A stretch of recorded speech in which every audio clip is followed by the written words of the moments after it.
तुर्की के राष्ट्रपति एर्दोआन ने कहा कि तुर्की जैसे पहले लीबिया और अज़रबैजान के नागोर्नो कराबाख में घुसा था, वैसे ही वो इज़राइल जा सकता है, यानी इज़राइल के अंदर दाखिल हो सकता है।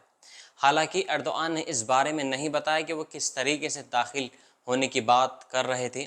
इज़राइल के गज़ा पर किए हमलों में आम लोगों के मारे जाने की एर्दोआन हमेशा से आलोचना करते रहे हैं। एर्दोआन ने ताज़ा बयान दिया है कि जब वो एक कार्यक्रम में देश की डिफेंस इंडस्ट्री की तारीफ कर रहे थे, उस टाइम एर्दोआन ने कहा, हमें बहुत मजबूत रहना होगा ताकि इज़राइल फ़िलिस्तीन में ऐसी घटिया चीज़ें ना कर सके। जिस तरह हम काराबाग में घुसे थे, जिस तरह हम लीबिया में घुसे थे, हम इज़राइल के मामले में भी ऐसा कर सकते हैं।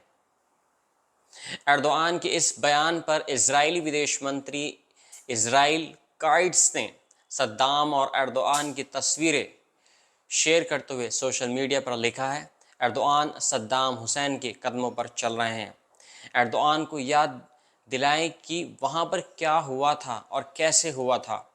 एर्दोआन ने कहा कि ऐसा कोई कारण नहीं है कि हम ऐसा क्यों नहीं कर सकते, यानी कि हम कर सकते हैं, हमें पूरा अधिकार है, क्योंकि जिस तरीके से फ़िलिस्तीन पर लोगों पर जुल्म हो रहा है, जिस तरीके से वहाँ पर बच्चों और औरतों को मारा जा रहा है, हमें पूरा हक़ है कि हम इस चीज़ में इंटरफेयर करें और इस युद्ध को रोकने में अपना काम करें।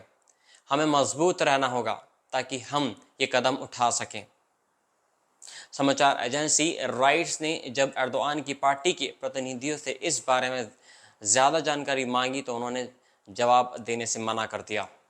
एर्दोआन के इस बयान के बाद इज़राइल के मीडिया में एक और बयान की चर्चा है। द टाइम्स ऑफ इज़राइल की रिपोर्ट के मुताबिक एर्दोआन ने इज़राइली पीएम बेंजामिन नेतन्याहू की तुलना हिटलर से की है।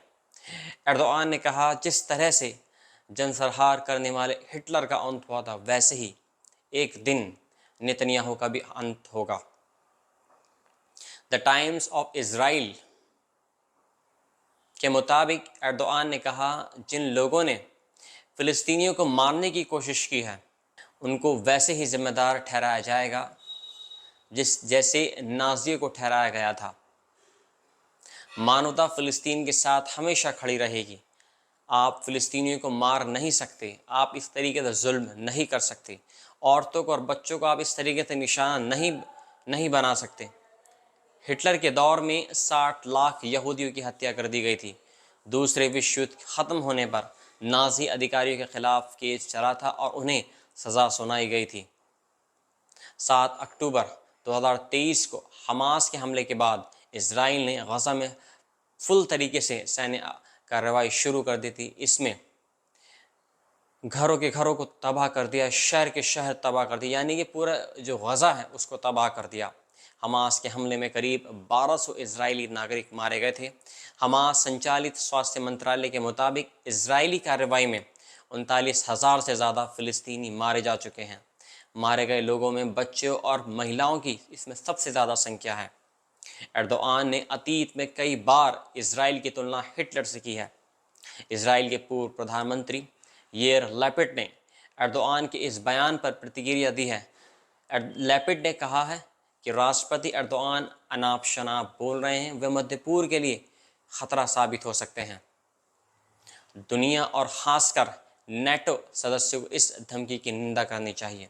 जिस तरीके से उन्होंने धमकी दी है कि वो पूरा हक रखते हैं कि इजराइल में अंदर दाखिल होने का, और वो किस तरीके से दाखिल होंगे वो उन्होंने नहीं बताया। हमास से समर्थन वापस लेने पर जोर देना चाहिए। इजराइल के सोशल मीडिया पर भी एर्दोआन के बयान पर प्रतिक्रिया देखने को मिल रही है।